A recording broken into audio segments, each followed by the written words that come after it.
MMA Meltdown on the Fight Network continues. I am Gabriel Morency. Let's send it to Costa Rica. Joey Odessa joins us, the premier combat sport odds maker in the business. Let's crunch some numbers. Joey, always a pleasure. How you doing? Hey, what's happening tonight, G? We're doing all right, Joey. We're picking up the pieces following UFC Poland. And, we did okay. And I'm not going to lie. It's one thing, unlike a lot of people in the media and online, everybody's cashing big tickets every week. We told everybody, you and I, spoke about the fight last week in which we said, there's no way you can lay a big price with Gonzaga, but I'd be lying if I told you I pulled the trigger with Crow Cop. And it was one of those fights where I'm an idiot. I bet the under, and I got to stop betting totals. I never win totals. But, it was one of those deals, Joey. For the first couple of minutes of the fight, I was angry I didn't take Gonzaga. And, man, it's amazing how fights can turn on a dime, huh? Me too. I was upset myself. I said, wow, Crow Cop just didn't show up. But, one thing about the fight that I was glad about, it wasn't the best main event, but they were evenly matched. And I could deal with that. It wasn't like they threw Crow Cop in there with Kane or somebody like, somebody that's really, hired Junior Dos Santos or somebody like that was going to whip up on him at this stage in his career. They were evenly matched. And in the end, I thought that if they asked Crow Cop if he wanted to continue fighting with that cut, he might have said no, because, he's getting up there, and he came, he showed, and he would have lost at that point in time if he had quit, but he kept going, clipped Gonzaga, and then Gonzaga ended up on the losing end of it. It was good. You couldn't be laying 2-1, but hindsight's always 100%. How could you, I'm not going to sit here and pat myself on the back. No, but it was one of those deals when the fight was starting, I was like, I should have just taken Gonzaga. I was thinking, look at the last second. I'm like, why didn't I pull the trigger on this? I should have taken Gonzaga. Crow Cop's 40 years old. He's going to get killed. And then he was getting killed. But as you say, no rear view mirrors here. Quickly on Rockhold. I want to get to the prelims here, Joey, because it seems to be more meat on the bone as far as betting angles are concerned on the prelims here. This Rockhold Machida fight, pretty tough fight to pick. But the ultimate gun-to-head selection, I got to go with the experience and the Dragon here. I got to go with the Dragon as an underdog. Not that I'm running to the window to bet it, but, given a pick on it, I'm going to go with the Dragon. It's a tough fight, You got to wonder at what point. I thought Machida was done a while ago. I thought there was something wrong with him, but, apparently not. He came back. He just beat Dow. His last one was against Holloway, and, it was lost to Weidman's, no big deal. He did beat, beat Masasi, who everybody, still has in their head of the olden days, the Pride days where he was coming out and he was training with Fedor and, he had a lot of electricity behind him. It's a tough fight, it's a tough fight to pick.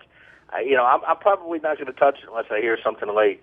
All right, we got Cub Swanson and Holloway's an interesting fight, Joey. Cub Swanson, minus 160 favorite. Darius, somebody that I was incredibly impressed with against Cruikshank. Cruikshank's a tough guy. Darius ate a couple of kicks, marched through it, and sort of broke Cruikshank's will. And now we're going to find out. They must think pretty highly of him. Extremely quick turnaround for Darius, fighting against Jim Miller in his backyard. Darius is about a 75-cent favorite there. And OSP and Cummins, somebody that I brought up earlier, Joey, and somebody that you said when he fought Cormier, this guy's the real deal. An elite wrestler from Penn State. He's the real deal. He got beat up pretty quickly against Cormier, and people wrote him off. Well, you know what? That's the only fight he's ever lost. And he's rattled off 3 straight wins in the UFC. And now he's taking a little bit step up here against OSP. And I think it's time for people to stop saying Cummins is just that guy that lost to Cormier. I think he's a good fighter, this guy. He took the fight. He's a 2-time All-American. He's got a little bit of history behind him. I guess he's a stand-up guy. He went through a couple of hiccups at Penn State, but he still pulled through them. So he's faced adversity. I like Cummins there. Naturally everybody's going to say I'm going to side with the wrestler, but I think he's got the ability to beat him. You got to look back. OSP went to I think it was a majority draw with our guy who, boy, he's cost me more money. That Jan Valenti out of Hofstra. You talking about liking a wrestler. I wouldn't bet on him with your money. Not to just take anything away from you, but I know you wouldn't bet him on it with your money either, so we'd be using somebody else's money. But I think that Cummins has got a shot, a good shot here to win this fight. He's a small favorite. I saw the line go down a little bit, but I think Cummins is the right side. What do you think of Darius? Is 75 cents a little ambitious against Miller in his backyard? And I tell you, going back years, I thought Bocek got screwed over against Miller. He did get screwed over. Bocek won the fight.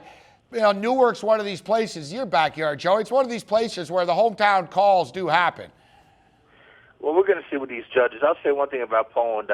I don't really recall how many decisions were there, but I wasn't overly upset with the judging there. No, they were okay. You know, they were okay. Right. I mean, they wanted to come back. I mean, they did it it looked like it was on the square. Nobody could get to these guys.